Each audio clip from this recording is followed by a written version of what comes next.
Buenas tardes, el día de hoy hablaremos un poco sobre lo que es el neopositivismo, a qué se refiere, dónde surge, por qué surge,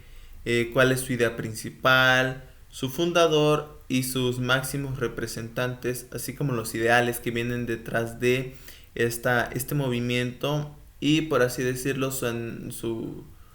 principal enemigo o principal ciencia a derrocar o a desmontar. Para empezar a hablar sobre este tema es necesario conocer las bases de lo que es el positivismo, ya que como sabemos neo es una palabra que significa nuevo, algo novedoso, entonces obviamente es la revolución del positivismo, la novedad que se va a incluir a este movimiento y por consiguiente es necesario conocer las bases fundamentales del positivismo que ya abarcamos con anterioridad y que vimos que se enfocaba más que nada en, a diferencia del existencialismo, en llegar a conocimientos concretos y hasta cierto punto comprobables, para lo cual era necesario pasar de un estado teológico en lo cual se le asignaba una explicación a los fenómenos naturales por consecuencia de algo divino como un dios, rituales, ceremonias, etcétera.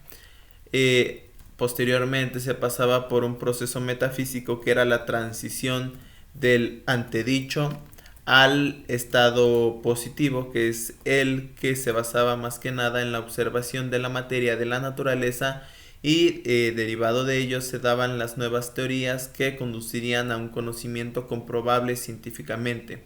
muy diferente al existencialismo que únicamente se basaba, por así decirlo, en la resignación, en la pérdida y en la angustia que sentía la sociedad ante eventos desafortunados que estaban sucediendo en aquel tiempo en su contexto histórico. Una vez dicho esto, empezaremos con el tema de neopositivismo, que fue más que nada la revolución de este tema y se va a seguir llevando por esta rama que es la comprobación científica, valga la redundancia, sobre un conocimiento en específico. El neopositivismo nace con Mars Sledge y su grupo de debate que se llamó el Círculo de Viena, el cual surge, como su nombre lo indica, en Viena, Austria, en el año de 1991 y es disuelto de manera definitiva en el año de 1936. Este grupo de debate y de pensadores, así como de científicos y diferentes ramas o profesiones, estaban o mantenían la ideología de establecer una sola racionalidad posible. Obviamente no había, por ejemplo, cabida a un conocimiento más allá que fuera de este, ¿no? Era un conocimiento comprobable, no era un conocimiento a lo mejor, por así decirlo, empírico, sino racional.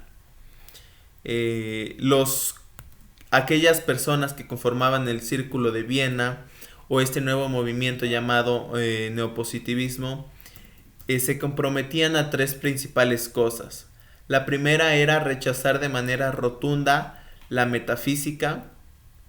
ya que decían que la metafísica era contradictoria, inútil y desprovista de significado. Desprovisto, conviene destacar que significa que le falta lo necesario. Entonces, con esto podemos concluir que de acuerdo a este movimiento que se desarrolló durante el siglo XX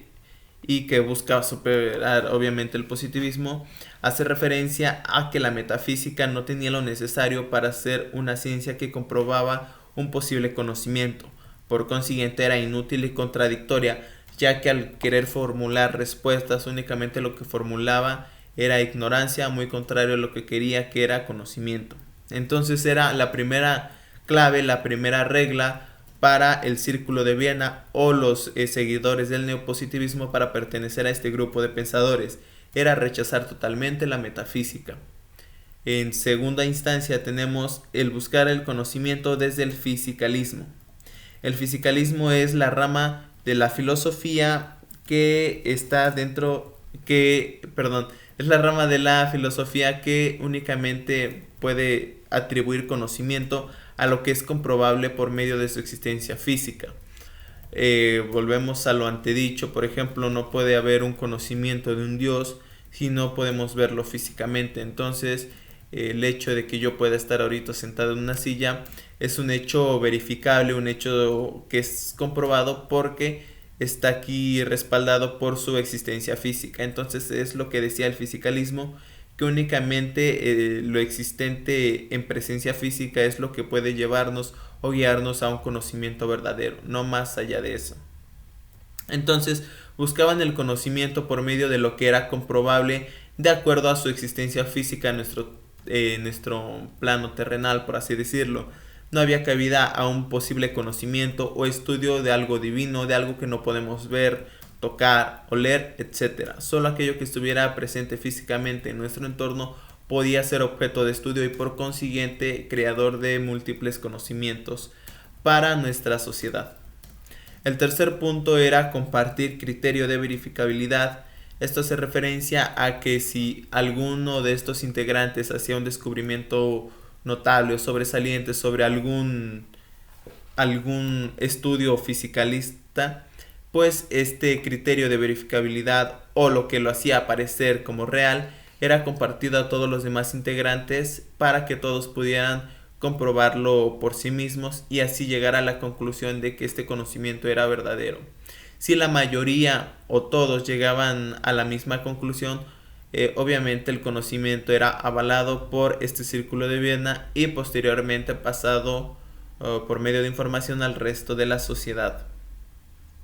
Estaban muy de acuerdo o muy con la ideología este grupo de Viena de que necesitaban dar este nuevo salto del positivismo al neopositivismo con algo que realmente revolucionara esta idea. Es por ello que dicen que buscan hacer una nueva ciencia que se limite a lo necesario, a lo que se pueda poner en práctica para todos los seres vivos,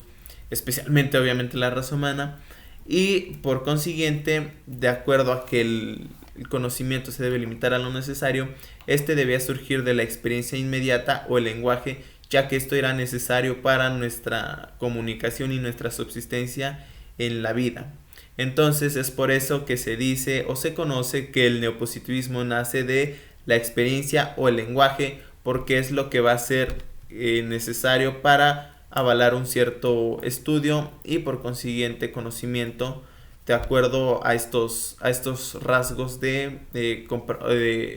a estos rasgos que se deben de tener en cuenta para empezar una investigación, porque decían que cosas como la metafísica, que como ya les había dicho estudia a cosas del pensamiento filosófico como el Dios, el mundo y el alma, pues no es necesario para el ser humano porque tanto no tiene como presencia física como algo que sea realmente necesario para el humano. Entonces decían que el estudio de la metafísica era algo, por así decirlo, estúpido.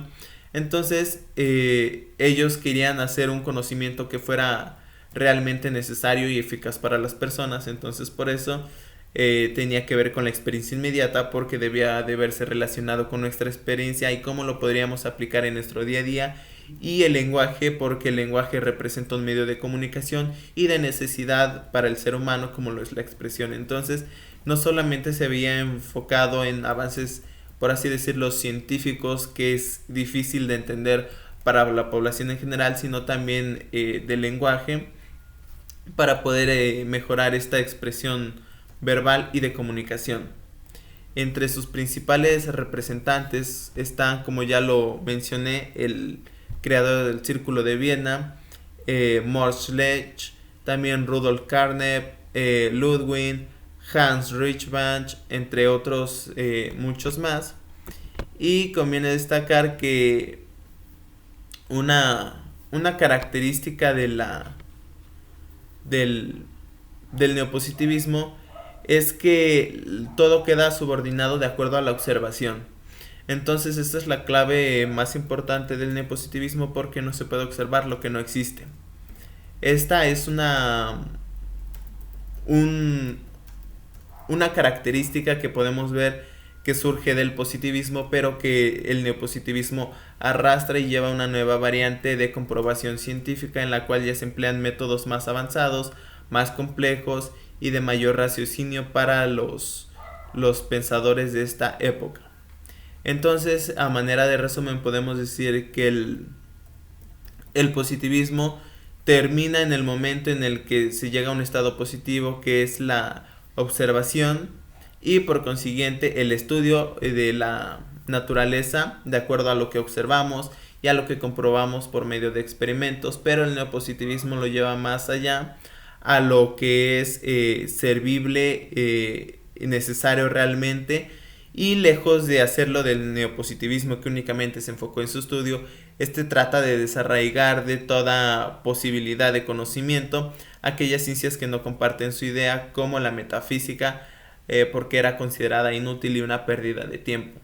En pocas palabras, ese es el resumen de la transición que conllevó el positivismo al neopositivismo.